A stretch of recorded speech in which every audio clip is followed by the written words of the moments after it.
আসসালামু আলাইকুম, কেমন আছেন আপনারা সবাই? আমি মোহাম্মদ এনামুল ইসলাম আছি মালয়েশিয়া থেকে। সম্প্রতি সময় মালয়েশিয়ার একটা নিউজ পোর্টালে নতুন একটা নিউজ প্রতিবেদন হয়েছে। সেটা হচ্ছে যে মালয়েশিয়াতে বাংলাদেশিরা মালয়েশিয়ান পুলিশকে ঘুষ দিতে যায় ধরা পড়ছে।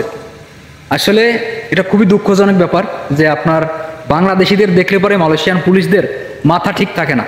তারা বাংলাদেশি দেখলে পরেই অন্যরকম একটা সিস্টেম তৈরি করে। আপনারা যারা নতুন আইছেন, কলিং ভিসায় একদম নতুন মালয়েশিয়াতে আইছেন, যারা নানান জায়গায় চলাফেরা করেন, যাদের কিনা আসলে ভিসা পাসপোর্ট নাই, আপনারা যারা কিনা টোটালি অবৈধ লোক, আপনাদেরকে আজকের এই গুরুত্বপূর্ণ ভিডিওতে আপনাদেরকে জানিয়ে দেব যে পুলিশের সাথে যদি আপনাদের কখনো সমস্যায় পড়ে যান অথবা ঝামেলায় পড়ে যান অথবা পুলিশ আপনাকে ধরে, আসলে সেই ক্ষেত্রে করণীয় কি কি আপনাদেরকে একটু জানিয়ে দেওয়ার চেষ্টা করব আজকের এই গুরুত্বপূর্ণ ভিডিওতে। আপনারা যারা নতুন আইছেন মালয়েশিয়াতে কলিং ভিসায়, তাদের জন্য আরো বেশি গুরুত্বপূর্ণ। বিশেষ করে আপনারা জানেন যে যাদের ভিসা নাই, মাঝে মাঝে কিন্তু ইমিগ্রেশন পুলিশ রেড দেয়, তাদেরকে গ্রেপ্তার করে এবং ধরে। হ্যাঁ, সবকিছু মিলে দেখা যাবে যে এই মাঝে মাঝে কিন্তু এইসব বিষয়ের উপর অনেকটা প্রভাব ফেলে। এখন আমি আপনাদেরকে বলবো, যারা কিনা আসলে এই রোডে ঘাটে চলাফেরা করেন, অবৈধ লোক অথবা পুলিশ যদি আপনাকে ধরে, সেই ক্ষেত্রে আসলে কোন কোন বিষয়গুলো আসলে জানা উচিত অথবা কোন কোন বিষয়গুলো করা উচিত, আপনাদেরকে সেই বিষয়ে আমি একটু ধারণা দেওয়ার চেষ্টা করব।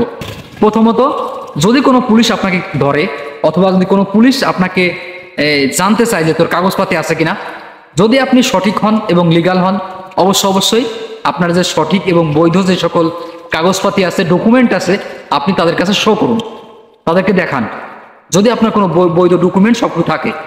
আর যদি বৈধ ডকুমেন্ট অথবা আপনি যদি অবৈধ হন, সেই ক্ষেত্রে তো আসলে কিছু করার নাই। সেই ক্ষেত্রে তাদেরকে বলতে হবে। তবে পুলিশ দেখে দৌড় দেওয়া যাবে না।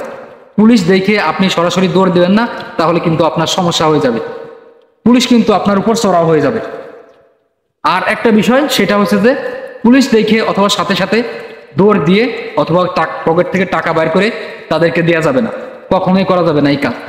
যদি আপনি পুলিশকে টাকা দেন অথবা ঘুষ দেন সরাসরি, তাহলে কিন্তু আপনার জেল এবং আপনার মামলা হয়ে যেতে পারে আপনার নামে। যতক্ষণ না মালয়েশিয়ান পুলিশ আপনার কাছে ঘুষ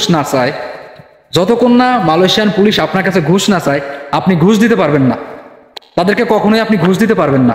এই কারণে আমি আপনাদেরকে বলবো, যারা কিনা নতুন আইছেন মালয়েশিয়াতে, দয়া করে পুলিশ দেখার সাথেই, যাদের কিনা কাগজপাতি নাই, পুলিশ দেখার সাথেই কিন্তু টাকা পয়সা দিয়েন না। অনেক পুলিশ রয়েছে এক জায়গায়, টাকা পয়সা দিয়েন না। তবে যতক্ষণ না পর্যন্ত তারা চায় যে আসলে আমাদের টাকা দে অথবা দে, তোদের সাইডে দেবো, এরকম যতক্ষণ না বলে ততক্ষণ টাকা দেওয়ার দরকার নাই। না হলে আপনিও ফাঁসবেন, আপনার সাথে যত লোক আছে তারাও ফাঁসে যাবে। আশা করি আপনারা বুঝতে পারছেন, নতুন যারা মালয়েশিয়াতে, তাদের জন্য আজকের এই ব্যাপারটা খুবই কাজে আসবে আর হেল্পফুল হবে। অবশ্যই ভিডিওটি শেয়ার করে দেবেন, যাতে নতুন যারা আইছে মালয়েশিয়াতে, যাদের কাগজপাতি নাই, তারাও যেন জানতে পারে। ধন্যবাদ সবাই, ভালো থাকবেন। আর ভিডিওটা শেয়ার করে দেবেন যাতে সবাই জানতে পারে এবং বুঝতে পারে। চ্যানেল নতুন হলে অবশ্যই চ্যানেলটি সাবস্ক্রাইব করে রাখবেন। ধন্যবাদ সবাই, ভালো থাকবেন। আল্লাহ হাফেজ, দেখা হবে পরবর্তী কোনো ভিডিওতে।